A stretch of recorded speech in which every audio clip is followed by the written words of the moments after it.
안녕하십니까. 강신갑 행정사 공인중개사 보상관리사입니다.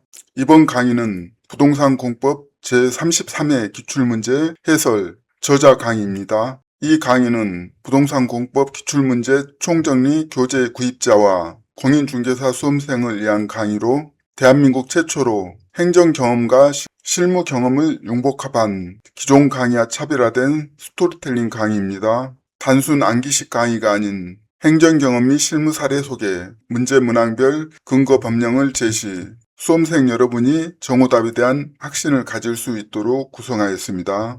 강의 시청 전에 구독과 좋아요를 눌러주시고 교재와 함께 강의를 반복 학습하시면 부동산 공법을 법리와 상식으로 쉽고 재밌게 공부할 수 있습니다. 그럼 지금부터 부동산 공법 제33회 기출문제 해설 강의를 시작하겠습니다. 제33회 공인중개사 부동산 공법 기출문제 해설 41번 국토계획 이용에 관한 법령상 용도지역, 용도지구, 용도구역에 관한 설명으로 옳은 것은 먼저 용도지역이라는 것은 토지의 이용 및 건축물의 용도, 건폐율, 용적률, 높이 등을 제한하는 목적이 있죠.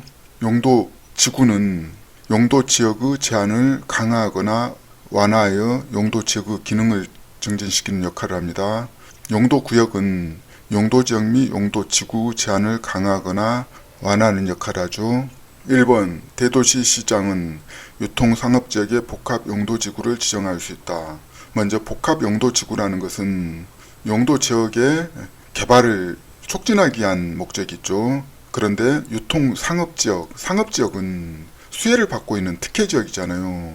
이중 특혜는 안 됩니다. 그래서 유통상업지역은 지정할 수가 없습니다. 근거는 제37조 제5항의 주거, 공업, 관리지역의 복합용도지구를 지정할 수 있다고 되어 있습니다. 2번 대도시 시장은 재의 반복 발생이 우려되는 지역에 대해서는 특정 용도 제한지구를 지정하여야 한다.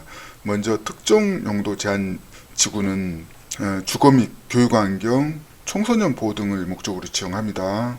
재해 발생에 대해서는 지정하지 않습니다. 관계없어서 오답. 3번 용도지역 안에서 건축물의 용도 종류 및 규모 제한에 대한 규정은 도시군 계획시설에 대해서도 적용된다. 오답인데요. 도시군 계획시설은 도시군 관리계획으로 결정할 때 건축물의 용도 종류를 미리 지정하기 때문에 도시군 계획시설에 대해서 제한이 적용되지 않습니다. 적용된다는 오답. 4번 공유수면의 매립 목적이 그 매립구역과 이웃하고 있는 용도지역의 내용과 다른 경우 그 매립 준공구역은 이웃하고 있는 용도지역으로 지정된 것으로 본다. 먼저 용도지역의 내용과 다른 경우는 분쟁이 일어날 수가 있잖아요. 분쟁이 일어나기 때문에 공론화 절차를 거쳐서 지정을 하는 건데 그 공론화 절차가 도시군 관리계획으로 결정하는 것을 말합니다. 그래서 이웃하고 있는 용도지역으로 지정된 것으로 본다는 오답이 되겠습니다. 5번 택지개발 촉진법에 따른 택지개발지구로 지정고시된 지역은 국토계획 미용에 관한 법률에 따른 도시적으로 결정고시된 것으로 본다. 정답인데요. 근거는 국토계획법 제42조에 나와있죠. 제1항에 보면은 각호 어느 하나의 구역으로 지정고시된 지역은 이 법에 따른 도시적으로 결정고시된 것으로 본다. 1호에 보면은 항만법에 따른 항만구역으로서 도시지역에 연접한 공유수면, 2호에 어항구역으로 도시지역에 연접한 공유수면, 3호에 국가산업단지, 일반산업단지, 도시첨단산업단지, 4호에 택지개발지구, 5호에 전원개발사업구역 및 예정구역, 이거는 도시적으로 결정고시된 것으로 봅니다. 정답은 5번. 42번 국토계획 미용에 관한 법령상 개발행위 허가에 관한 설명으로 옳은 것은 먼저 개발행위 허가라는 것은 토지를 개발할 때 도시계획 차원에서 그 적정성을 검토해서 허가 유무를 결정하는 것을 말합니다. 1번 사방사업법에 따른 사방사업을 위한 개발행위를 허가하려면 지방도시계획위원회 심의를 거쳐야 한다. 먼저 사방사업은 산사태 등 긴급한 경우에 사업을 하는 거기 때문에 지방도시계획위원회 심의를 거치지 않아도 됩니다. 근거는 59조에 나와 있는데요. 2항에 단 각호 어느 하나에 해당하는 개발행위는 중앙 지방도시계획위원회 심의를 거치지 않습니다. 1호부터 7호까지 나와 있는데요. 7호에 산림자원의 조성 및 관리에 관한 법률에 따른 산림사업 및 사방사업법에 따른 사방사업을 위한 개발 행위는 지방, 중앙 도시계획위원회 심의를 받지 않습니다. 2번 토지의 일부가 도시군 계획시설로 지형 도면 고시가 된 당해 토지의 분할은 개발행위 허가를 받아야 한다. 먼저 도시계획시설로 지형 도면 고시가 된 토지는 분할할 때 경미한 변경이기 때문에 개발행위 허가를 받지 않습니다. 근거는 53조에 나와 있는데요. 5호에 토지 분할해가지고 라목에 토지의 일부가 도시군 계획시설로 지형 도면 고시가 된 당해 토지의 분할, 경미한 변경이 해당이 되죠. 3번 국토교통부 장관은 개발행위로 인하여 주변의 환경이 크게 오염될 우려가 있는 지역에서 개발행위 허가를 제한하고자 하는 경우 중앙도시계획위원회 심의를 거쳐야 한다. 먼저 중앙도시계획위원회, 지방도시계획위원회 심의를 거치는 것이 5종류가 있습니다. 근거는 63조에 나와 있는데요. 1호부터 5호까지 중앙, 지방도시계획위원회 심의를 거쳐서 3년 이내 기간 동안 개발행위 허가를 제한할 수가 있는데 1호하고 2호는 보존지역입니다.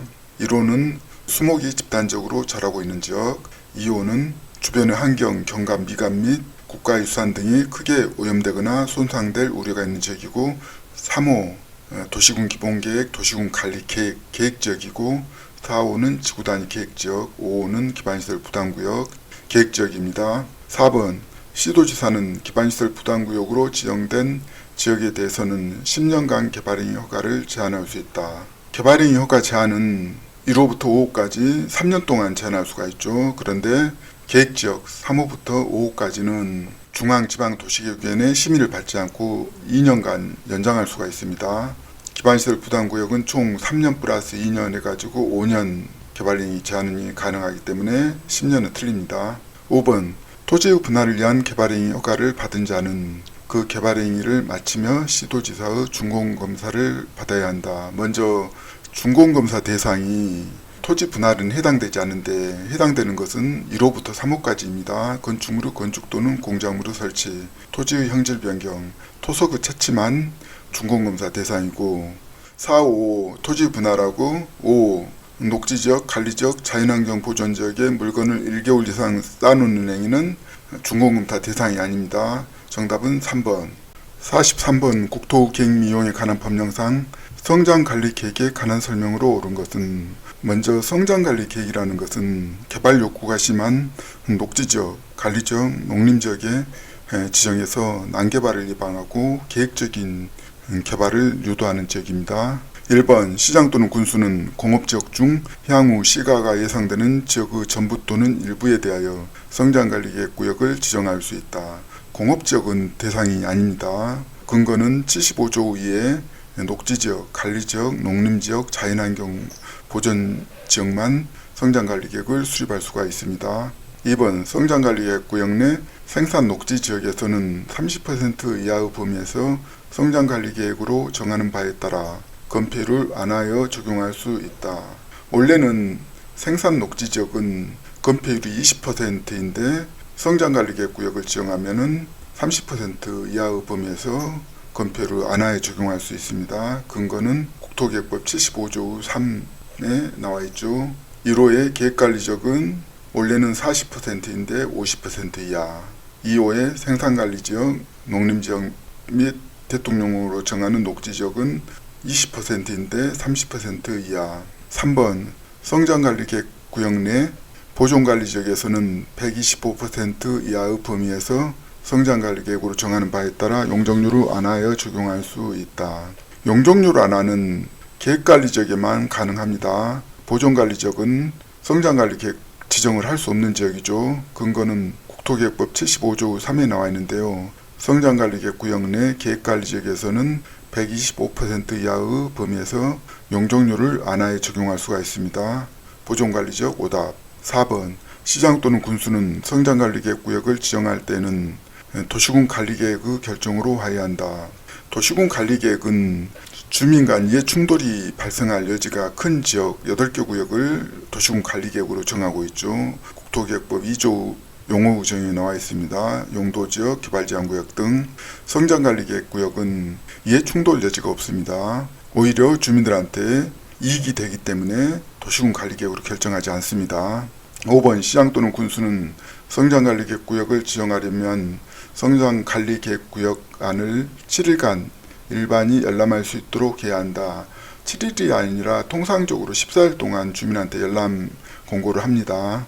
7일은 오답, 정답은 2번.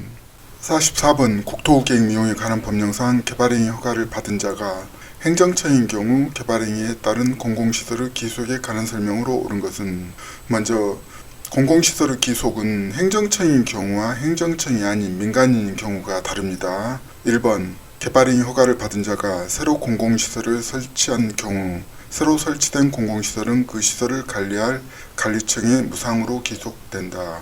이거는 행정청이든 행정청이 아니든 똑같습니다. 옳고, 2번 개발행위로 용도가 폐지되는 공공시설은 새로 설치한 공공시설의 설치 비용에 상당하는 범위에서 개발행위 허가를 받은 자에게 무상으로 양도할 수 있다.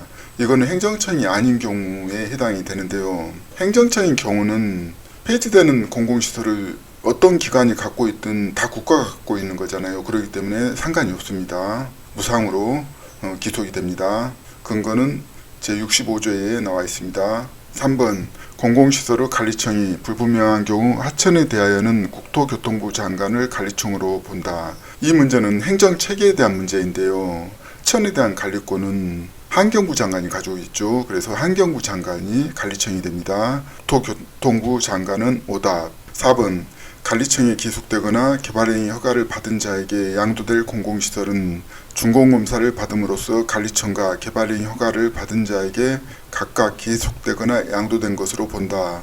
이거는 행정청이 아닌 민간인인 경우가 해당이 되는데요. 근거는 65조에 나와 있습니다. 제5항에 행정청인 경우는 개발행위가 끝나 준공검사를 마친 때에는 해당 시설의 관리청에 공공시설의 종류와 토지의 세목을 통지하여야 하고, 이 경우 공공시설은 그 통지한 날에 해당 시설을 관리할 관리청과 개발행위 허가를 받은 자에게 각각 기속된 것으로 봅니다. 행정청이 아닌 경우 오답. 5번 개발행위 허가를 받은 자는 국토교통부 장관의 허가를 받아 그에게 기속된 공공시설의 처분으로 인한 수익금을 도시군 계획사업 외의 목적에 사용할 수 있다. 이거는 법리화상 쉽게 맞지 않는 겁니다. 도시군 계획사업 외의 목적에 사용할 수가 없습니다. 오답, 정답은 1번. 45번 국토계획미용에 관한 법령상 강역계획권에 관한 설명으로 옳은 것은, 먼저 강역계획권이라 하면은 강역계획권 후 장기 발전 방향을 제시하기 위해서 권역을 지정합니다. 1번 강역계획권이 둘 이상의 도우 관할구역에 걸쳐 있는 경우 해당 도지사들은 공동으로 강역계획권을 지정하여야 한다. 강역계획권 지정은 두 사람만이 할 수 있습니다. 국토교통부 장관하고 도지사. 강역계획권이 둘 이상의 도에 걸쳐 있을 경우는 국토교통부 장관이 지정을 합니다. 근거는 10조에 나와 있죠. 2번 강역계획권이 하나의 도우 관할구역에 속하여 있는 경우 도지사는 국토교통부 장관과 공동으로 강역계획권을 지정 또는 변경하여야 한다. 도지사가 지정을 하죠. 근거는 10조에 나와 있습니다. 강역계획권이 도우 관할구역에 속하여 있는 경우는 도지사가 지정하지 공동으로 지정하지 않습니다. 3번 도지사가 강역계획권을 지정하려면 관계 중앙행정기관의 장의 의견을 들은 후 중앙도시계획위원회 심의를 거쳐야 한다. 행정체계상 맞지 않습니다. 도지사는 지방도시계획위원회 심의를 거칩니다. 4번 국토교통부 장관이 강역계획권을 변경하려면 관계 시도지사, 시장 또는 군수 의견을 들은 후 지방도시계획위원회 심의를 거쳐야 한다. 행정체계상 국토교통부 장관은 중앙도시계획위원회지 지방도시계획위원회가 아닙니다. 5번 중앙행정기관의 장, 시도지사, 시장 또는 군수는 국토교통부 장관이나 도지사에게 강역계획권의 지정 또는 변경을 요청할 수 있다. 정답인데요. 중앙행정기관의 장, 시도지사, 시장 또는 군수는 직접 강역계획권을 지정할 수 없기 때문에 국토교통부 장관이나 도지사에게 지정 또는 변경을 요청해야 합니다. 정답은 5번. 46번 국토계획미용에 관한 법령상 도시계획위원회에 관한 설명으로 옳은 것은, 먼저 도시계획위원회 설치 목적이 도시계획 관련해서 행정청의 한계를 보완하기 위해서 도시계획위원회를 설치합니다. 1번 시군구에는 지방도시계획위원회를 두지 않는다. 도시계획 관련 행정청의 한계를 보완하기 위해서 당연히 시군구에도 도시계획위원회를 두고 있습니다. 오답 2번 중앙도시계획위원회가 분과위원회에 임하는 사항에 대한 모든 심의는 중앙도시계획위원회의 심의로 본다. 오답인데요. 근거는 국토계획법 제110조에 나와 있습니다. 제2항에 보면은 분과위원회의 심의는 중앙도시계획위원회의 심의로 본다. 다만 중앙도시계획위원회가 분과위원회의 심의를 중앙도시계획위원회의 심의로 보도록 하는 경우만 해당된다고 되어 있습니다. 2번 모든 심의는 중앙도시계획위원회의 심의로 본다. 오답 3번 국토교통부 장관이 해당 도시계획 시설에 대한 도시군 관리계획 결정권자에게 도시군 계획시설 결정의 해제를 공고하는 경우에는 중앙도시계획위원회의 심의를 거쳐야 한다. 법리와 상식에 맞죠? 근거는 시행령 제42조 위에 나와 있습니다. 해제를 공고하려는 경우에는 중앙도시계획위원회의 심의를 거쳐야 한다고 되어 있죠. 3번 정답. 4번 중앙도시계획위원회 회의록 공개는 열람하는 방법으로 하며 사본을 제공할 수는 없다. 국민의 알 권리 차원에서 사본을 제공하도록 되어 있죠. 근거는 국토계획법 제113조 위에 나와 있습니다. 5번 시장 또는 군수가 성장관리계획구역을 지정하려면 시도지사의 의견을 들은 후 중앙도시계획위원회의 심의를 거쳐야 한다. 시장 군수가 성장관리계획은 직접 결정하죠. 지방도시계획위원회의 심의를 거쳐서 결정합니다. 중앙도시계획위원회 심의. 오답. 정답은 3번. 47번 국토계획미용에 관한 법령상 시과 조정구역 안에서 특별시장, 광역시장, 특별자치시장, 특별자치도지사, 시장 또는 군수 허가를 받아 할 수 있는 행위에 해당하지 않는 것은 먼저 시가 조정구역은 개발을 엄격하게 제한하는 지역인데 기존 마을 사람들에게 생업에 필요한 최소한의 행위를 허가를 받아야 할 수 있는데요. 별표 24에서 행위 관련을 정하고 있는데 이걸 다 공부할 수가 없죠. 법리와 상식으로 해결할 수가 있습니다.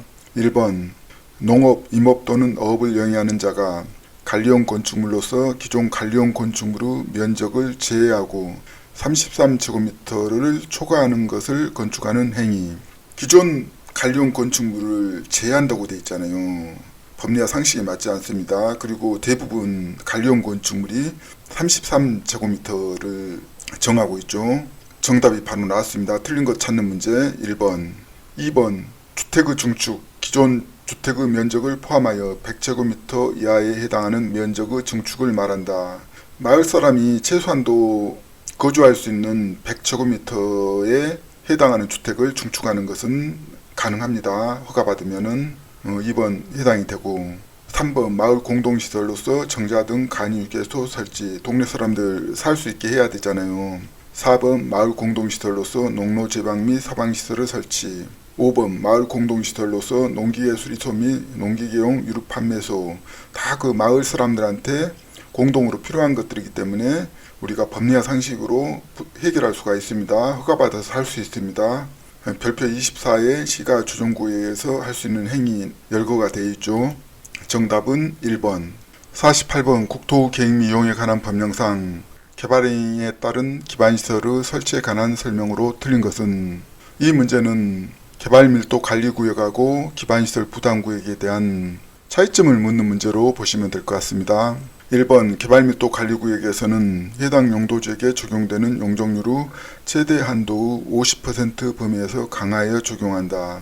개발밀도 관리구역이라는 것은 기반시설 설치가 곤란한 지역이죠. 기반시설을 원활하게 운영하기 위해서는 밀도를 낮춰야 되는데 밀도를 낮추기 위해서는 용적률을 최대한 50% 범위에서 강하여 적용해야지만이 밀도를 낮출 수가 있습니다. 옳은 내용이 되겠습니다. 2번 기반시설의 설치가 필요하다고 인정하는 지역으로서 해당 지역의 전년도 개발행위 허가 건수가 전전년도 개발행위 허가 건수보다 20% 이상 증가한 지역에 대하여는 기반시설 부담구역으로 지정해야 한다. 옳은 내용인데요. 기반시설 부담구역으로 지정 대상이 시행령 64조에 나와 있는데 1호에 보면은 개발행위 허가 건수가 20% 이상 증가한 지역이고 인구 증가가 20% 이상 높은 지역입니다. 개발행위 허가하고 인구 증가율이 20% 이상이면은 기반시설 부담구역을 지정할 수 있다고 보시면 될 것 같습니다. 3번 기반시설 부담구역이 지정되면 기반시설 설치 계획을 수립하여야 하며 이를 도시군 관리계획에 반영해야 한다. 옳은 내용인데요. 도시군 관리계획에 기반시설 설치 계획에 대해서 나와 있죠. 그래서 기반시설 부담구역이 지정되면은 도시군 관리계획에 반영을 해야 됩니다. 근거는 67조에 나와 있습니다. 4번 기반시설 설치 계획은 기반시설 부담구역의 지정 고시일부터 3년이 되는 날까지 수립하여야 한다. 틀린 것을 찾는 문제의 정답이 되겠는데요. 기반시설 부담구역 지정을 하면은 1년이 되는 날까지 수립해야 됩니다. 왜냐하면은 기반시설 설치 여부를 신속히 확정하고 토지 소유자, 사업자의 자산권 불확실성을 최소화하기 위함입니다. 1년이 되는 날까지 기반시설 설치 계획을 수립하지 아니하면 그 1년이 되는 날의 다음 날에 기반시설 부담구역의 지정은 해제된 것으로 본다. 4번 3년이 되는 날까지 수립 틀린 것을 찾는 것이기 때문에 정답입니다. 5번 기반시설 설치 비용 후 관리 및 운영을 위하여 기반시설 부담구역별로 특별 회계를 설치해야 한다. 이거는 법리와 상식에 맞죠. 특별 회계를 설치해서 관리합니다. 정답은 4번. 49번 국토계획 이용에 관한 법령상 도시지역에서 미리 도시군 관리계획으로 결정하지 않고 설치할 수 있는 시설을 모두 고른 것은, 먼저 도시군 관리계획이라는 것은 토지 등을 이용해서 개발, 정비, 보존하는 계획을 도시군 관리계획이라고 하는데요. 계획에서 이해충돌이 큰 8가지를 국토계획법에서 도시군 관리계획으로 정하고 있습니다. 이해충돌을 완화하기 위해서는 공론화 절차를 거쳐야 되는데요. 공론화 절차라는 게 기초조사도 하고 주민의견 청취, 관계기관 협의, 도시계획위원회 심의를 거쳐서 결정을 합니다. 그런데 주민 간 이해충돌이 크지 않는 사업에 대해서는 굳이 도시군 관리계획으로 결정하지 않아도 되는 시설 등을 시행규칙에서 정하고 있습니다. 기업, 광장, 건축물 부설 광장은 제외한다. 광장에서 건축물 부설 광장이 포함됩니다. 제외한다. 이거는 해당되지 않습니다. 니은 대지 면적이 500제곱미터 미만인 도축장. 도축장은 주민 간 큰 이해관계가 없기 때문에 도시군 관리계획으로 결정하지 않고 설치할 수 있습니다. 디귿 폐기물 처리 및 재활용 시설 중 재활용 시설은 주민 간 이해충돌이 크지 않습니다. 리을 고등교육법에 따른 방송대학, 통신대학 및 방송통신대학, 이거는 주민들이 다 원하죠. 그렇기 때문에 도시군 관리계획으로 결정하지 않고 설치할 수가 있습니다. 정답은 그 4번 니은, 디귿, 리을인데요. 근거는 시행규칙에 나와 있습니다. 6조에 도시군 관리계획 결정 없이 설치할 수 있는 시설 해가지고 4호에 보면은 강장 중 건축물 부설 광장이죠. 그런데 여기는 제한다고 되어 있기 때문에 해당이 되지 않습니다. 다음 강목의 학교 나오죠. 유치원, 특수학교, 대안학교, 방송통신대학. 10호의 다음 강목의 어느 하나에 해당하는 도축장이 있는데 감옥의 대지 면적이 500제곱미터 미만인 도축장은 결정 없이 설치할 수 있는 시설에 해당이 됩니다. 11호에 보면은 폐기물 처리 및 재활용 시설 중 재활용 시설도 해당이 됩니다. 정답은 4번. 50번 국토계획 이용에 관한 법령상 토지의 출입에 관한 규정의 일부이다. 가로에 들어갈 내용을 바르게 나열한 것은, 이 문제는 국토계획법 130조에 관한 문제인데요. 토지의 출입 목적이 개발사업 등을 추진하기 위해서 기초조사 등을 목적으로 출입을 하는데, 이 문제는 2호에 보면은 기반시설 설치 계획에 관한 기초조사 내용이 무엇인지를 찾는 문제가 되겠습니다. 제130조 토지의 출입 등 제1항의 국토교통부 장관, 시도지사, 시장 또는 군수나 도시군 계획시설 사업의 시행자는 당 각호 행위를 하기 위하여 필요하면 타인의 토지에 출입하거나 타인의 토지를 재료 적치장 또는 임시통로로 일시 사용할 수 있으며, 특히 필요한 경우에는 나무, 흙, 돌, 그 밖의 장애물을 변경하거나 제거할 수 있다. 이론은 생략되어 있는데요. 이론은 도시군계획, 강역도시계획, 군계획에 관한 기초조사입니다. 2호 기역니은 및 제67조 제4항에 따른 기반시설 설치계획에 관한 기초조사. 기반시설 설치계획에 관한 기초조사가 무엇인지를 찾는 문제가 되겠는데요. 1번 기반시설 부담구역, 성장관리계획구역. 성장관리계획구역은 기반시설 설치계획에 포함이 안되죠. 2번 성장관리계획구역, 시가조정구역, 두 개 다 포함이 안됩니다. 3번 시가조정구역, 기반시설 부담구역, 시가조정구역 포함이 안되죠. 4번 개발밀도 관리구역, 시가조정구역. 시가조정구역은 포함이 안됩니다. 5번 기업 개발밀도 관리구역, 니은 기반시설 부담구역. 정답입니다. 정답은 5번. 51번 국토계획이용에 관한 법령상 시장 또는 군수가 도시군 기본계획의 승인을 받으려 할 때 도시군 기본계획 안에 첨부해야 할 서류에 해당하는 것은, 먼저 도시군 기본계획을 시장 군수가 수립하면은 도지사의 승인을 받아야 되죠. 도지사 승인 받을 때 첨부 서류를 찾는 문제가 되겠습니다. 1번 기초조사 결과. 도시군 기본계획 수립할 때 기초조사를 하죠. 당연히 기초조사 결과를 첨부해야 됩니다. 1번 정답. 2번 청문회의 청문조서. 청문이라는 것은 행정청에서 불리한 처분을 받을 때 기회를 한번 주는 거죠. 도시군 기본계획에 포함되지 않습니다. 오답. 3번 해당 시군 및 도의회의 심의 의결 결과. 시의회의 의견 청취 결과를 제출하지 도의회의 심의 의결 결과 관련이 없습니다. 오답. 4번 해당 시군 및 도 지방도시계획위원회의 심의 결과. 지방도시계획위원회 자문 결과를 제출하게 돼 있지, 도의 지방도시계획위원회 심의 결과, 심의하지도 않았는데 어떻게 결과를 제출합니까? 오답. 5번 관계 중앙행정기관의 장과의 협의 및 중앙도시계획위원회 심의에 필요한 서류. 시장군수가 도지사한테 승인받은 때 중앙행정기관, 중앙도시계획위원회 관계 없습니다. 오답. 근거는 시행령 제17조에 나와 있는데요. 제1항에 보면은 시장 또는 군수는 도시군 기본계획의 승인을 받으려면 도시군 기본계획 안에 당 각호 서류를 첨부하여 도지사에게 제출해야 한다. 1호 기초조사 결과. 문제 1번 정답 맞죠? 2호 공청회 개최 결과. 공청회 개최하죠. 반드시 결과를 제출하게 되어 있습니다. 3호 시군의 의회의 의견 청취 결과를 제출하게 되어 있죠. 4호 지방도시계획위원회 자문을 거친 경우에는 그 결과를 제출하게 되어 있고, 5호 관계 행정기관의 장과의 협의 및 도 지방도시계획위원회 심의에 필요한 서류. 정답은 1번.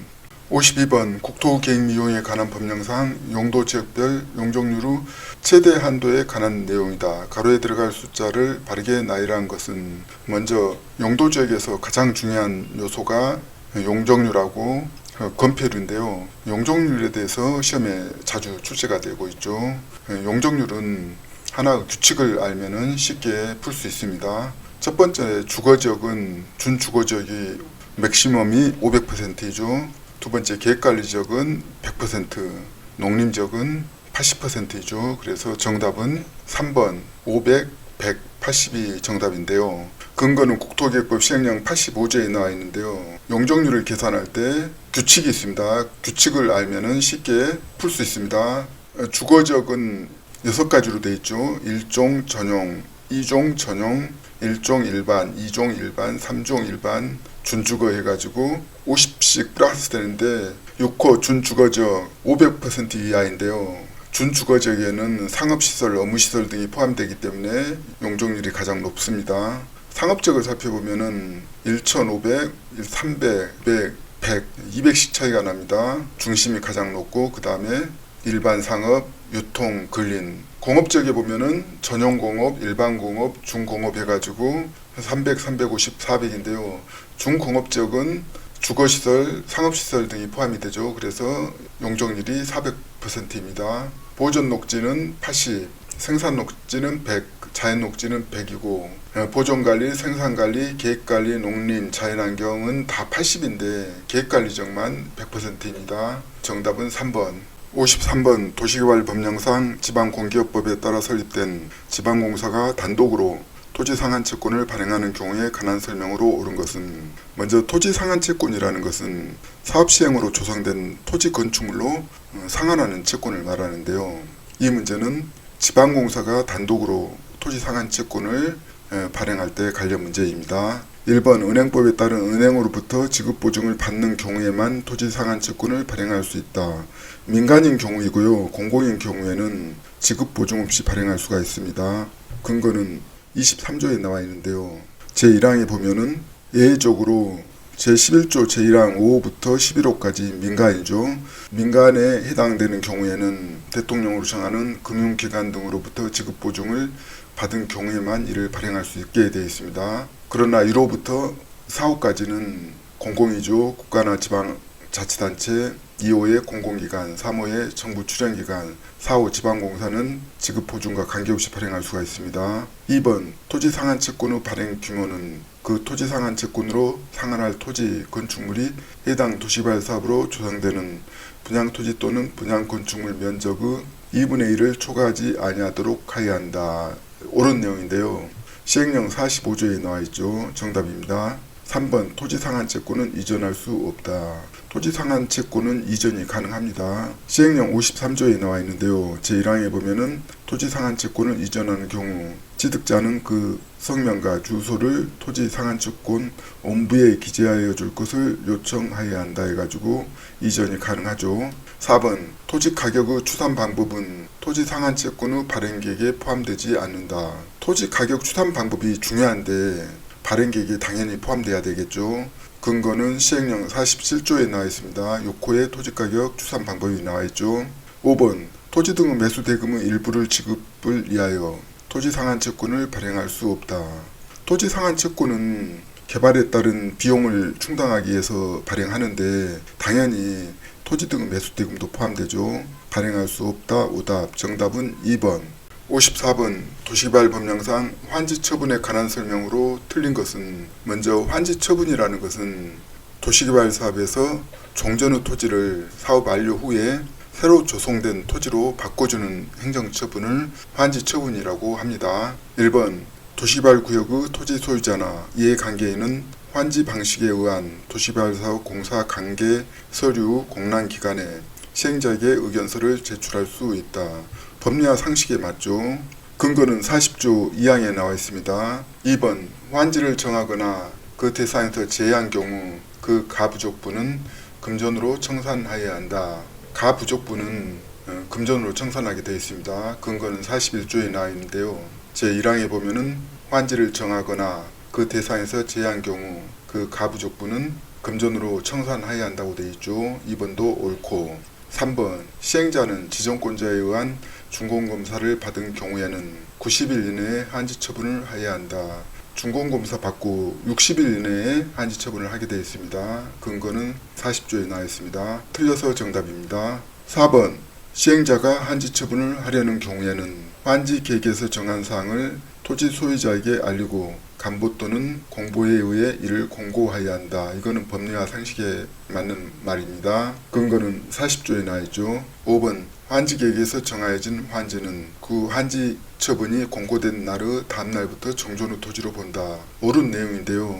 42조에 보면은 제1항에 환지 계획에서 정하여진 환지는 그 환지 처분이 공고된 날의 다음날부터 종전의 토지로 보며 환지 계획에서 환지를 정하지 아니한 종전의 토지에 있던 권리는 그 환지 처분이 공고된 날이 끝나는 때에 소멸한다고 되어 있습니다. 5번 옳고 정답은 3번.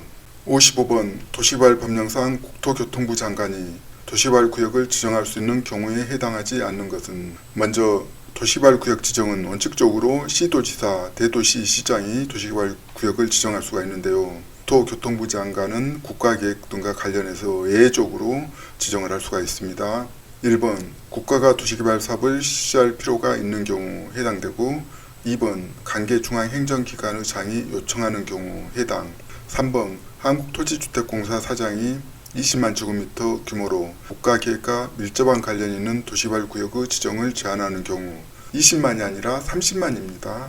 틀렸고 4번 천재지변 그 밖의 사유로 인하여 도시개발 사업을 긴급하게 할 필요가 있는 경우 해당이 되고 5번 도시개발 사업이 필요하다고 인정되는 지역이 둘 이상의 도읍, 행정구역에 걸치는 경우에 도시개발 구역을 지정할 자에 관하여 관계도지사 간의 협의가 성립되지 아니한 경우 지정할 수 있습니다. 근거는 도시개발법 제3조에 나와 있는데요. 제3항에 보면은 국토교통부 장관은 다음 각호 어느 하나에 해당하면 도시개발 구역을 지정할 수가 있게 되어 있습니다.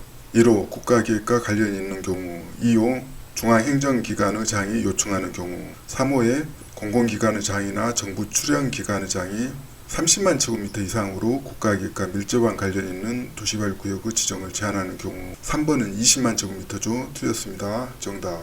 4호 협의가 성립되지 아니한 경우 5호에 대통령으로 정하는 경우인데 대통령령에 보면은 천재지변이 나와 있습니다. 정답은 3번. 56번 도시개발법령상 도시개발사업 조합에 관한 설명으로 틀린 것은 먼저 도시개발 사업에서 조합이 시행자가 되는 것은 환지 방식이 해당이 됩니다. 1번 조합은 그 주된 사무소의 소재지에서 등기를 하면 성립한다. 옳은 내용입니다. 근거는 15조에 나와 있죠. 주된 사무소의 소재지에서 등기를 하면 성립한다. 1번 옳고 2번 주된 사무소의 소재지를 변경하려면 지정권자로부터 변경 인가를 받아야 한다. 주된 사무소 소재지 변경은 경미한 변경에 해당이 되기 때문에 변경 인가가 아니라 신고사항입니다. 근거는 시행령 제30조에 나와 있습니다. 경미한 사항을 변경하는 경우란 각호의 경우를 말한다고 되어 있는데 1호에 주된 사무소 소재지를 변경하는 경우, 2호에 공고 방법을 변경하는 경우 경미한 변경에 해당돼서 신고를 해야 합니다. 3번 조합 설립의 인가를 신청하려면 해당 도시발구역의 토지 면적의 3분의 2 이상에 해당하는 토지 소유자와 그 구역의 토지 소유자 총수 2분의 1 이상의 동의를 받아야 된다. 옳은 내용이 되겠습니다. 면적 3분의 2 이상, 총수 2분의 1 이상 동의를 받아야 합니다. 근거는 13조에 나와 있습니다. 4번 조합의 조합원은 도시발구역의 토지 소유자로 한다. 토지 소유자가 조합원이 됩니다. 옳고 5번 조합의 설립인가를 받은 조합의 대표자는 설립인가를 받은 날부터 30일 이내에 주된 사무소 소재지에서 설립 등기를 하여야 한다. 이것도 옳은 내용이죠. 대부분 조합 관련해서는 똑같은 내용을 적용합니다. 30일 이내에 주된 사무소 소재지에서 설립 등기. 옳고 정답은 2번. 57번 도시개발법령상 도시개발사업 시행자로 지정될 수 있는 자에 해당하지 않는 것은 먼저 도시개발사업에서는 11조에서 시행자를 1호부터 11호까지 정하고 있는데요. 1호부터 4호까지는 국가 등 공공이고 5호부터 11호까지는 민간이 해당됩니다. 1번 국가 해당이 됩니다. 2번 한국부동산원법에 따른 한국부동산원. 부동산원은 도시개발사업 시행자가 아닙니다. 부동산 가격 관련 업무라든가 감정평가 업무를 대행하고 있습니다. 3번 한국수자원공사법에 따른 한국수자원공사 해당이 됩니다. 4번 한국관광공사법에 따른 한국관광공사 시행자 해당이 됩니다. 5번 지방공기업법에 따라 설립된 지방공사 해당이 됩니다. 정답은 2번인데요. 근거는 11조에서 정하고 있습니다. 제1항에 보면은 도시발사업의 시행자는 당 각호의자 중에서 지정권자가 지정한다. 다만 도시발구역의 전부를 환지 방식으로 시행하는 경우에는 제5의 토지 소유자나 제6호의 조합을 시행자로 지정한다 해가지고 1호부터 4호까지는 공공입니다. 1호 국가나 지방자치단체 문제 1번이 해당이 되죠. 2호에 대통령으로 정하는 공공기관. 대통령으로 정하는 공공기관에 한국토지주택공사, 한국수자원공사, 한국농어촌공사, 한국관광공사, 철도공사 등이 포함됩니다. 문제 2번 한국감정원은 평가기관으로 규정이 없습니다. 3호 정부 출연기관. 4호 지방공기업법에 따라 설립된 지방공사. 문제 5번에 해당이 되죠. 정답은 2번 한국부동산원입니다. 58번 도시개발법령상 환지 방식으로 시행하는 도시개발사업 개발계획의 경미한 변경에 관한 규정의 일부이다. 가로에 들어갈 숫자를 바르게 나열한 것은 먼저 계획을 변경할 때 경미한 변경에 해당이 되면 간소한 절차로 계획을 변경할 수 있는데요. 이 문제는 시행령에서 정하는 경미한 변경 기준을 찾는 문제가 되겠습니다. 근거는 도시개발법 시행령 제7조 문제가 되겠습니다. 1호에 보면은 환지 방식을 적용하는 지역의 면적 변경이 당 강목의 어느 하나에 해당하는 경우 해가지고 감옥에 편입되는 토지의 면적이 종전 환지 방식이 적용되는 면적의 100분의 5 이상인 경우, 남옥에 제해되는 토지의 면적이 종전 환지 방식이 적용되는 면적의 100분의 10 이상인 경우 제외됩니다. 경미한 변경에서 10%가 많이 나오기 때문에 10%를 반드시 인식을 해야 됩니다. 다목, 편입 또는 제해되는 면적이 각각 3만 제곱미터 이상인 경우, 3만 제곱미터 이상인 경우는 경미한 변경에서 제외됩니다. 라목, 토지의 편입이나 제해로 인하여 환지 방식이 적용되는 면적이 종전보다 100분의 10 이상 증감하는 경우 100분의 10 이상 이것도 10%죠. 정답은 4번 10, 3, 10이 되겠습니다. 59번 도시및 주거환경 정비 법령상 사업 시행자가 국민주택 규모 주택을 건설하여야 하는 경우 그 주택의 공급 및 인수에 관한 설명으로 틀린 것은 먼저 국민주택 규모라는 것은 85제곱미터 이하를 말하죠. 전용 면적. 1번 사업 시행자는 건설한 국민주택 규모 주택을 국토교통부 장관, 시도지사, 시장, 군수, 구청장 또는 토지주택공사 등에 공급하여야 한다. 옳은 내용인데요. 근거는 제55조에 나와 있죠. 제1항에 보면은 사업 시행자는 국민주택 규모 주택을 국토교통부 장관, 시도지사, 시장, 군수, 구청장 또는 토지주택공사 등에 공급해야 한다고 되어 있죠. 2번 사업 시행자는 인수자에게 공급해야 하는 국민주택 규모 주택을 공개 추첨 후 방법으로 선정해야 한다. 만약에 공개 추첨으로 하지 않으면 사업 시행자가 안 좋은 주택 입지만 공급하게 되겠죠. 그것을 방지하기 위해서 공개 추첨 방법으로 선정합니다. 2번 옳고 3번 선정된 국민주택 규모 주택을 공급하는 경우에는 시도지사, 시장, 군수, 구청장 순으로 우선하여 인수할 수 있다. 옳은 내용인데요. 만약에 시도지사, 시장, 군수, 구청장이 국민주택 규모를 인수할 수 없는 경우에 시도지사는 국토교통부 장관에게 인수사 지정을 요청해야 합니다. 옳고 4번 인수자에게 공급하는 국민주택 규모 주택의 부속 토지는 인수자에게 기부 체납한 것으로 본다. 옳은 내용이죠. 부속 토지는 인수자에게 기부 체납합니다. 5번 시도지사 및 시장, 군수, 구청장이 국민주택 규모 주택을 인수할 수 없는 경우 한국토지주택공사가 인수하여야 한다. 틀린 내용인데요. 시도지사 및 시장, 군수가 국민주택 규모를 인수할 수 없을 경우는 국토교통부 장관에게 인수자 지정을 요청을 해야 됩니다. 문제 5번 한국주택공사 인수는 틀려서 정답이 되겠습니다. 정답은 5번. 60번 도시및 주거환경 정비 법령상 조합의 임원에 관한 설명으로 틀린 것은 먼저 조합 임원의 역할은 정비사업에서 조합원은 주인이고 임원은 전문 경영인이다. 이렇게 보시면 될 것 같습니다. 1번 토지 등 소유자의 수가 100인을 초과하는 경우 조합에 두는 이사의 수는 5명 이상으로 한다. 옳은 내용인데요. 시행령 40조에 보면은 조합에 두는 이사의 수는 3명 이상으로 하고 감사의 수는 1명 이상 3명 이하로 한다. 다만 토지 등 소유자의 수가 100인을 초과하는 경우에는 이사의 수를 5명 이상으로 한다고 되어 있습니다. 1번은 옳고 2번 조합 임원의 임기는 3년 이하의 범위에서 정관으로 정하되 연임할 수 있다. 통상적으로 임원들 임기가 3년 이하입니다. 연임할 수 있습니다.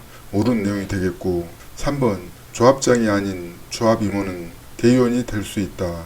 만약에 조합 임원이 대의원이 된다면은 권한이 집중되어서 견제 기능이 상실됩니다. 그렇기 때문에 조합장이 아닌 조합 임원은 대의원이 될 수가 없습니다. 틀려서 정답 4번 조합 임원은 같은 목적의 정비사업을 하는 다른 조합의 임원 또는 직원을 겸할 수 없다. 옳은 내용인데요. 다른 경쟁 조합과 이해 충돌을 방지하기 위해서 다른 조합의 임원 또는 직원을 겸할 수가 없습니다. 4번 옳고 5번 시장 군수 등이 전문 조합 관리인을 선정한 경우 전문 조합 관리인이 업무를 대행할 임원은 당연 퇴임한다. 시장이 전문 조합 관리인을 선정한 이유는 기존의 전문 조합 관리인이 문제가 있어서 선임하기 때문에 시장이 선임하면은 기존의 전문 조합 관리는 당연 퇴임합니다. 옳은 내용이 되겠습니다. 정답은 3번.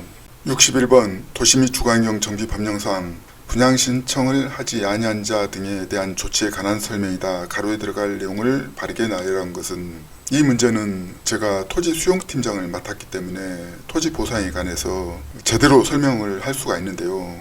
아파트를 분양받지 않는 자에 대해서 반드시 협의를 해야 됩니다. 협의 기간이 토지보상법에서는 30일인데 도시정비법에서는 90일 이내에 협의를 해야 됩니다. 만약에 협의가 안 되면은 사업 시행자가 토지수용위원회에 재결 신청을 해야 되는데 재결 신청 기간이 60일입니다. 60일 이내에 재결 신청을 하지 않으면은 지연가산금이 발생합니다. 첫 번째는 분양 신청을 하지 아니한 토지 소유자가 있는 경우 사업 시행자는 관리처분 계획이 인가 고시된 다음 날부터 90일 이내에 그자와 토지, 건축물 또는 그 밖의 권리의 손실 보상에 관한 협의를 하여야 한다. 두 번째는 이 협의가 성립되지 아니하면 사업시행자는 그 기간은 만료일 다음날부터 60일 이내에 수용 재결을 신청하거나 매도 청구 소송을 제기하여야 한다. 만약에 60일 이내에 재결 신청하지 않으면 지연 가산금이 발생합니다. 정답은 4번 90일, 60일입니다. 근거는 도시정비법 제73조에 나와 있죠. 제1항에 보면은 사업시행자는 관리처분 계획이 인가 고시된 다음날부터 90일 이내에 각호에서 정하는 자와 토지, 건축물 또는 그 밖의 권리의 손실 보상에 관한 협의를 하게 되어 있습니다. 대상은 분양신청을 하지 아니한 자, 분양신청 기간 종료 이전에 분양신청을 처리한 자, 분양신청 기간 종료 이후에는 할 수가 없습니다. 3호 분양신청을 할 수 없는 자, 투기 가일지구 등 대상에 해당되는 경우이죠. 4호에 인가된 관리처분 계획에 따라 분양 대상에서 제외된 자, 소규모 토지를 가지고 있는 자 등이죠. 제2항에 사업시행자는 협의가 성립되지 아니하면 그 기간의 만료일 다음날부터 60일 이내에 수용 재결을 신청하거나 매도 청구 소송을 제기해야 한다고 되어 있습니다. 정답 4번. 62번 도시 및 주거환경 정비 법령상 조합 설립 추진위원회가 운영에 필요한 사항 중 추진위원회 구성에 동의한 토지 등 소유자에게 등기 우편으로 통지해야 하는 사항에 해당하는 것은, 먼저 토지 등 소유자에게 등기 우편으로 통지한다는 것은 추진위원회 운영에 가장 중요한 내용이 되겠죠. 이 문제에서 가장 중요한 내용을 찾는 문제가 되겠습니다. 1번 재건축 사업 정비 계획 위반을 위한 안전진단의 결과, 가장 중요하다고 볼 수가 없죠. 2번 조합 설립 동의서에 포함되는 사항으로서 정비 사업비의 분담 기준, 사업비 관련해서 토지 등 소유자에게 가장 중요한 내용이 되겠죠. 그렇기 때문에 2번은 등기 우편으로 통지를 해야 됩니다. 3번 토지 등 소유자의 부담액 범위를 포함한 계략적인 사업시행 계획서, 계략적인 사업시행 계획서는 등기 우편으로 통지 대상이 아닙니다. 4번 정비사업 전문관리업자의 선정에 관한 사항, 마찬가지죠. 5번 추진위원회 이혼의 선정에 관한 사항, 마찬가지로 등기 우편으로 통지 대상이 아닙니다. 근거는 도시정비법 시행령 제29조에 나와 있는데요. 제1항에 보면은 추진위원회는 당 각호 사항을 토지 등 소유자에게 알릴 권한이 있죠. 필요한 경우에는 토지 등 소유자에게 서면 통지를 하고, 예외적으로 8호하고 9호 사항은 조합 설립 인가 신청일 60일 전까지 추진위원회 구성에 동의한 토지 등 소유자에게 등기 우편으로 통지하게 되어 있습니다. 8호 9호를 찾아보면은 8호는 조합 설립에 대한 동의 철회, 조합원이냐 조합원이 아니냐 중요한 내용이죠. 9호에 조합 설립 동의서에 포함되는 사항, 동의서에 포함되는 내용에 보면은 정비 사업비의 분담 기준이 포함되어 있습니다. 정답은 2번이 되겠습니다.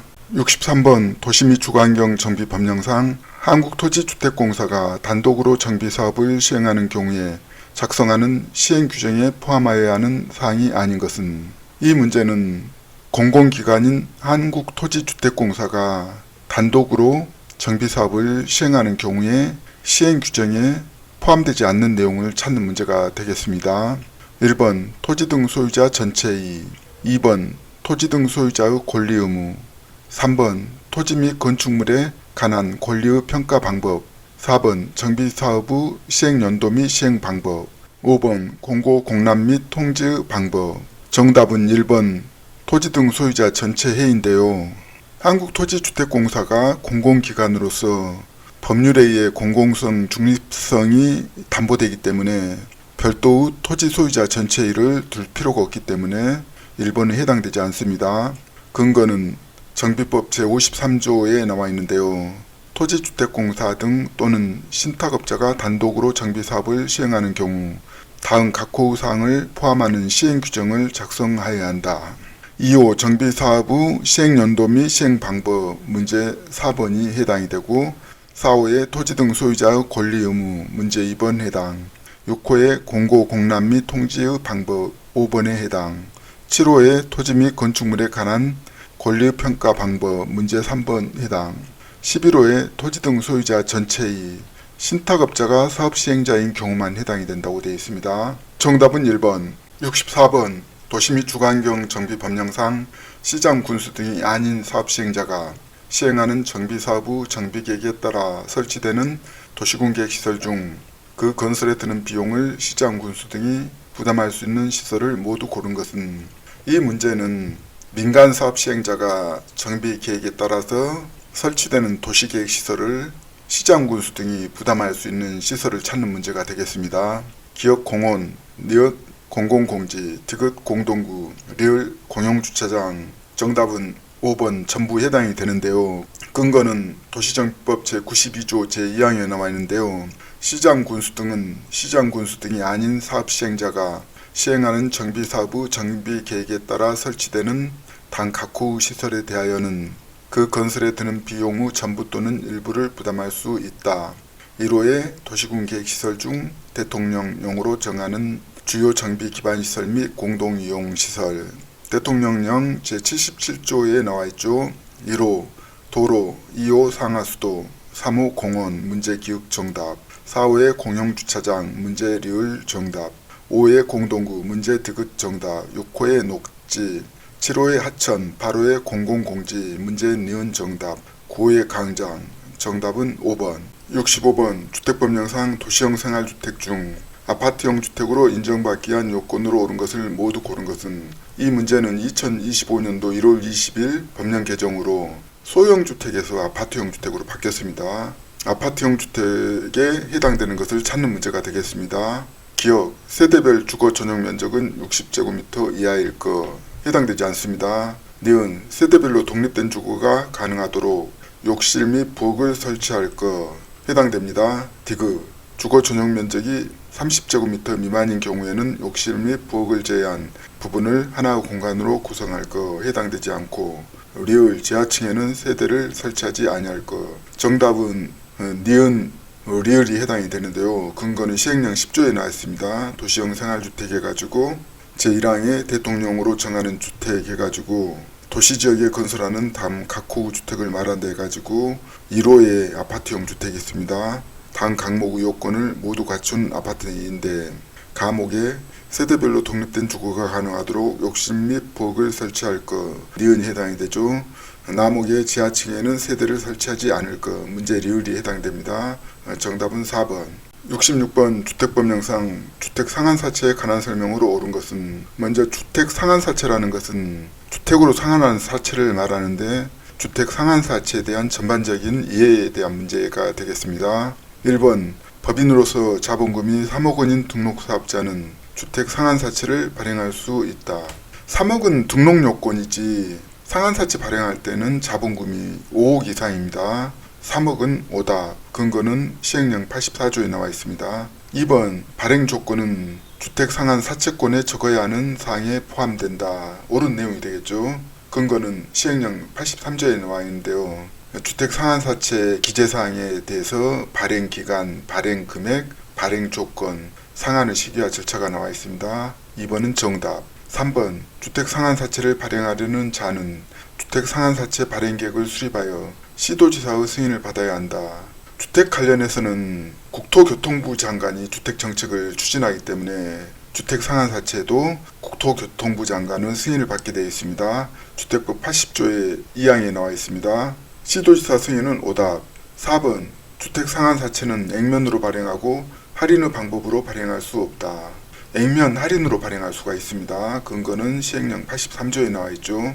5번 주택 상한사채는 무기명증권으로 발행한다. 무기명증권은 오답이고 기명증권으로 발행하죠. 근거는 81조 제2항에 나와 있는데요. 주택 상한사채는 기명증권으로 한다고 되어 있죠. 정답은 2번.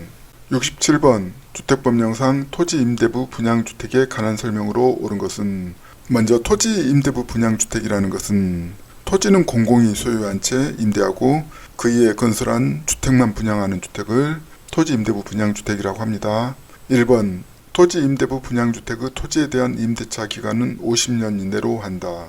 50년 이내 오답인데요. 세법상 건축물의 내용연수가 40년입니다. 그래서 임대차 기간도 40년으로 정하고 있습니다. 근거는 78조에 나와 있습니다. 제1항에 토지임대부 분양주택의 토지에 대한 임대차 기간은 40년 이내로 되어 있죠.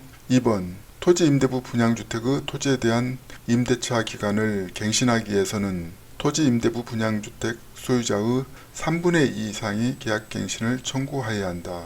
3분의 2 이상 오답인데요. 75%입니다. 근거는 78조에 나와 있는데요. 제1항에 토지 임대부 분양주택 소유자의 75% 이상이 계약갱신을 청구하는 경우 40년의 범위에서 이를 갱신할 수 있다고 되어 있죠. 3번 토지 임대료를 보증금으로 전환하여 납부하는 경우 그 보증금을 산정할 때 적용되는 이자율은 은행법에 따른 은행의 3년 만기 정기예금 평균 이자율 이상이어야 한다. 이거는 법리와 상식에 맞습니다. 정답입니다. 근거는 시행령 82조에 나와 있습니다. 4번 토지 임대부 분양주택을 공급받은 자가 토지 임대부 분양주택을 양도하려는 경우에는 시도지사에게 해당 주택의 매입을 신청하여야 한다. 토지 임대부 분양주택은 시도지사가 아니라 한국토지주택공사에 해당 주택 매입을 신청해야 됩니다. 근거는 주택법 78조 2에 나와 있습니다. 시도지사 매입 신청은 오답. 5번 토지 임대료는 분기별 임대료를 원칙으로 한다. 분기별이 아니라 월별로 하죠. 분기별 임대료는 오답. 근거는 78조에 나와 있습니다. 제6항의 토지 임대료는 월별 임대료를 원칙으로 한다고 되어 있습니다. 정답은 3번. 68번 주택법령상 징역 또는 벌금의 부과 대상자는 이 문제는 징역 대상, 벌금 대상 다 공부할 수 없습니다. 법리와 상식으로 해결하면 쉽게 해결할 수가 있죠. 가장 중한 죄를 징역 대상으로 찾으면 될 것 같습니다. 1번 지방자치단체의 장이 관계 공무원으로 하여금 사업장에 출입하여 필요한 검사를 하게 한 경우 그 검사를 방해한 자, 공무집행 방해죠. 가장 중대한 범죄로 보입니다. 104조의 벌칙에 각호 어느 하나에 해당하는 자는 1년 이하의 징역 또는 1천만 원 이하의 벌금에 처한다 해가지고 13호에 나와 있죠. 검사 등을 거부, 방해 또는 기피한 자. 1번은 정답입니다. 2번 공동주택 품질점검단의 점검에 따르지 아니한 사업주체. 사업주체가 점검에 따르지 않았다고 징역까지 살 대상이 아니죠. 가태료 대상입니다.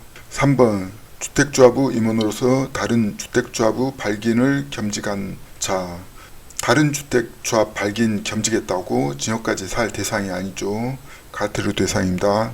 4번 국토교통부 장관이 거주 의무자의 실제 거주 여부를 확인하기 위하여 소속 공무원으로 하여금 분양가 상한제 적용주택에 출입하여 조사하게 한 경우 그 조사를 기피한 자. 조사 기피했다 해서 징역까지 살 대상이 아니죠. 가태료 대상입니다. 5번 공동주택 품질점검단의 점검 결과에 따라 사용검사권자로부터 보수, 보강 등의 조치명령을 받았으나 이를 이행하지 아니한 사업주체. 보수, 보강 조치명령 이행하지 않았다고 징역살 대상이 아니죠. 가태료 대상입니다. 정답은 1번. 69번 주택법령상 분양가 상한제 적용주택에 관한 설명으로 옳은 것을 모두 고른 것은. 먼저 분양가 상한제 적용주택은 공공택지에서 건설 공급되는 주택이 대부분이죠. 기업, 도시형 생활주택은 분양가 상한제 적용주택에 해당하지 않는다. 옳은 내용인데요. 분양가 상한제 적용주택에 해당하지 않는 대표적인 내용을 살펴보면은 주택부 57조에서 정하고 있습니다. 제2항에 보면은 단 각호 어느 하나에 해당하는 경우에는 분양가 상한제 적용주택을 적용하지 아니합니다. 1호의 도시형 생활주택, 문제 기억이 정답이죠. 2호 경제자유구역 지정 및 운영에 관한 특별법에서 건설 공급되는 공동주택인데요. 외국인 투자 유치를 활성화하기 위해서 특별히 관리하는 지역이기 때문에 분양가 상한제를 적용하지 않고 3호의 관광특구에서 건설 공급하는 공동주택으로서 층수가 50층 이상이거나 높이가 150m 이상인 경우 이 문제도 관광을 활성화하기 위해서 분양가 상한제를 적용하지 않습니다. 4호, 5호, 6호는 한국토지주택공사 등이 분양가 상한제를 적용하면은 수익성이 없기 때문에 수익성을 확보해주기 위해서 제외하고 있습니다. 니은 토지 임대부 분양주택의 분양가격은 택지비와 건축비로 구성된다. 틀린 내용인데요. 토지 임대부 분양주택은 토지는 임대하고 주택만 분양합니다. 그렇기 때문에 건축비로만 구성이 됩니다. 택지비는 오답. 디귿 사업주체는 분양가 상한제 적용주택으로서 공공택지에서 공급하는 주택에 대하여 입주자 모집 공고에 분양가격을 공시해야 하는데 간접비는 공시해야 하는 분양 가격에 포함되지 않는다. 오답인데요. 간접비도 포함이 됩니다. 근거는 57조에 나와 있는데요. 택지비, 공사비, 간접비, 그 밖에 국토교통부령으로 정하는 비용이 들어갑니다. 정답은 1번. 70번 주택법령상 리모델링에 관한 설명으로 옳은 것은, 먼저 리모델링이라는 것은 기존 건축물의 골조를 유지한 채 증축, 개축 또는 대수선하는 행위를 리모델링이라고 합니다. 1번 대수선은 리모델링에 포함되지 않는다. 오답인데요. 주택법 2조 용어의정의의 25호에 리모델링이란 당 강목의 어느 하나에 해당하는 행위를 말한다 해가지고 감옥에 대수선이 들어가 있습니다. 대수선은 포함되지 않는다. 오답. 2번 공동주택의 리모델링은 동별로 할 수 있다. 옳은 내용인데요. 동별로 할 수가 있습니다. 시행령 75조에 나와 있습니다. 3번 주택단지 전체를 리모델링하고자 주택조합을 설립하기 위해서는 주택단지 전체의 구분 소유자와 의결권의 각 과반수 결의가 필요하다. 오답인데요. 근거는 11조에 나와 있죠. 제3항에 주택을 리모델링하기 위하여 주택조합을 설립하려는 경우 구분 소유자와 의결권의 결의를 증명하는 서류를 첨부해서 시장군수 구청장의 인가를 받아야 하는데요. 1호에 주택단지 전체를 리모델링하고자 하는 경우에는 주택단지 전체의 구분 소유자와 의결권의 각 3분의 2 이상의 결의 및 각 동의 구분 소유자와 의결권의 각 과반수 결의를 받게 되어 있습니다. 과반수 결의는 오답. 4번 공동주택 리모델링의 허가는 시도지사가 한다. 시도지사가 아니라 시장군수 허가를 받아서 합니다. 근거는 66조 제1항에 나와 있습니다. 시장군수 구청장의 허가를 받게 되어 있지 도지사가 동네 사업하는데 끼어들 수 없습니다. 시도지사 오답. 5번 리모델링 주택조합 설립에 동의한 자로부터 건축물을 취득하였더라도 리모델링 주택조합 설립에 동의한 것으로 보지 않는다. 리모델링 주택조합 설립에 동의한 자로부터 건축물을 취득했으면 당연히 동의한 것으로 봅니다. 이거는 법리와 상식에 맞습니다. 보지 않는다는 오답. 정답은 2번. 71번 주택법령상 시도지사에게 임한 국토교통부 장관의 권한이 아닌 것은, 이 문제는 제가 경험한 행정 경험에 의하면은 국토교통부 장관이 시도지사에게 권한을 넘겨달라고 정부에서 요청을 해도 어떤 권한을 넘겨주겠습니까? 생색내는 권한은 절대 안 넘겨주겠죠. 골치 아픈 내용을 넘겨주겠죠. 생색내는 업무를 찾는 내용이 되겠습니다. 1번 주택건설 사업의 등록. 가장 생색내는 업무가 등록 업무죠. 정답 1번이고, 2번 주택건설 사업자의 등록 말소. 등록 말소 민원이 많이 발생하죠. 이런 것들은 넘겨줘도 무방하겠죠. 3번 사업계획 승인을 받아 시행하는 주택건설 사업을 완료한 경우 사용검사. 현장에 가서 사용검사를 직접 해야 되니까 넘겨줘도 무방하죠. 4번 사업계획 승인을 받아 시행하는 주택건설 사업을 완료한 경우 임시사용 승인. 이것도 마찬가지죠. 현장에서 직접 시도지사에게 맡겨도 무방하죠. 5번 주택건설 사업자의 영업의 정지. 영업의 정지하면은 엄청난 민원 발생하죠. 소위 생색내는 것은 넘겨주지 않고 민원 발생하고 현장에서 직접 뛰어야 되는 업무는 넘겨준다. 이렇게 보시면 될 것 같습니다. 근거는 주택법 제89조에 나와 있고요. 권한의 이임 위탁, 그리고 권한의 이임이 관련해서는 주택법 시행령 90조에 나와 있습니다. 정답은 1번이 되겠습니다.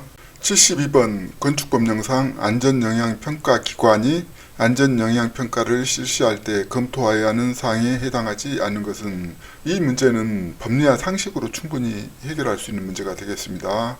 1번 해당 건축물에 적용된 설계 기준 및 하중의 적정성. 당연히 해당되죠. 2번 해당 건축물의 하중 저항 시스템의 해석 및 설계의 적정성 해당이 되고, 3번 집안조사 방법 및 지내력 산정 결과의 적정성 해당이 되죠. 4번 굴착공사에 따른 지하 수위 변화 및 집안 안정성에 관한 사항 당연히 해당이 되겠죠. 5번 해당 건축물의 안전영향평가를 위하여 지방건축위원회가 결정하는 사항. 지방건축위원회가 결정한 사항은 안전영향평가 기관이 영향평가할 때 필요한 내용이 아니죠. 정답은 5번인데요. 근거는 시행령 제10조 3에 나와 있습니다. 제3항에 허가권자로부터 안전영향평가를 의뢰받은 기관은 당 각 항목을 검토하여야 한다 해가지고 1호부터 5까지 나와 있죠. 정답은 5번. 73번 건축법령상 대지안의 피난 및 소화에 필요한 통로 설치에 관한 규정의 일부이다. 가로에 들어갈 숫자를 바르게 나열한 것은. 이 문제는 건축법 시행령 41조 대지안의 피난 및 소화에 필요한 통로 설치에 관한 문제가 되겠습니다. 제1항 건축물의 대지안에는 그 건축물 바깥쪽으로 통하는 주된 출구와 지상으로 통하는 피난 계단 및 특별 피난 계단으로부터 도로 또는 공지로 통하는 통로를 다음 각 호의 기준에 따라 설치하여야 한다. 1호 통로의 너비는 다음 각목의 구분에 따른 기준에 따라 확보할 것. 감옥, 단독주택, 유효너비 0.9m 이상입니다. 0.9m는 단독주택에 사람이 많이 붐비지 않기 때문에 최소 폭으로 보입니다. 남옥, 바닥 면적의 합계가 500제곱미터 이상인 문화 및 집회시설, 종교시설, 의료시설, 일학시설 또는 장례시설, 유효너비 3m 이상. 일학시설 등 사람이 많이 모이는 것은 최소 3m 이상 확보해야 됩니다. 다목, 그 밖의 용도로 쓰는 건축물, 유효너비 1.5m 이상. 평균적으로 유효너비 1.5m 이상 확보해야 됩니다. 정답은 2번 0.9, 500, 3, 1.5입니다. 74번 건축법령상 제1종 근린생활시설에 해당하는 것은 단 동일한 건축물 안에서 당해 용도에 쓰이는 바닥 면적의 합계가 1000제곱미터입니다. 이 문제는 건축법에서 용도별 건축물의 종류를 묻는 문제가 되겠습니다.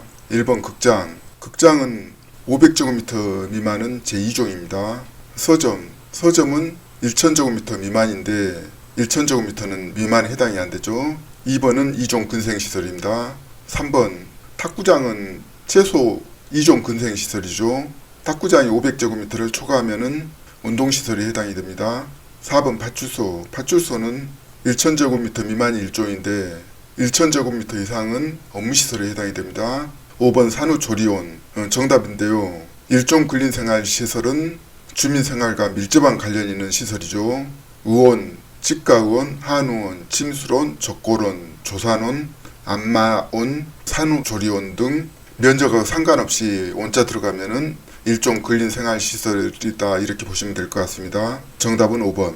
75번 건축법령상 결합건축을 할 수 있는 지역 구역에 해당하지 않는 것은. 먼저 결합건축은 2개 이상의 대지를 묶어서 용적률을 통합하여 적용하는 건축물을 말합니다. 1번 국토개인 이용에 관한 법률에 따라 지정된 상업지역 가능합니다. 상업지역에.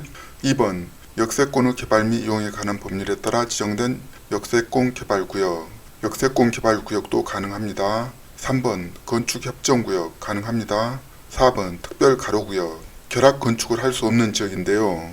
특별가로구역이라는 것은 특정 가로를 중심으로 고밀도 복합개발을 할 수 있도록 도시계획에 따라 특별히 지정된 구역을 말합니다.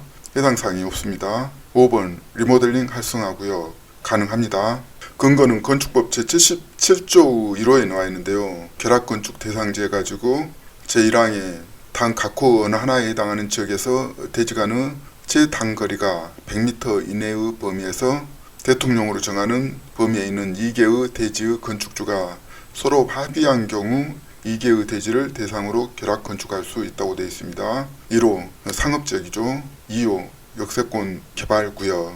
3호 주거환경 개선사업의 시행을 위한 구역. 4호 대통령으로 정하는 지역인데 대통령령에 보면은 1호의 건축협정구역, 특별건축구역, 리모델링 활성화구역, 도시재생 활성화지역, 건축자산진흥구역이 있는데 특별가로구역은 별개입니다. 정답은 4번. 76번 건축법령상 특별건축구역에서 국가가 건축하는 건축물에 적용하지 아니할 수 있는 사항을 모두 고른 것은. 먼저 특별건축구역이라는 것은 창의적이고 특색 있는 도시 공간을 만들기 위해서 특별건축구역을 지정을 합니다. 기억, 건축법 제42조 대지의 적용에 관한 사항, 국가가 건축하는 건축물에 적용하지 아니할 수 있는 사항에 해당이 됩니다. 니은, 건축법 제44조 대지와 도로 관계에 관한 사항, 해당되지 않습니다. 대지와 도로 관계는. 디귿, 건축법 제57조 대지의 분할 제한에 관한 사항, 분할 제한 사항도 해당되지 않습니다. 리을, 건축법 제58조 대지안의 공제에 관한 사항 해당이 되는데요.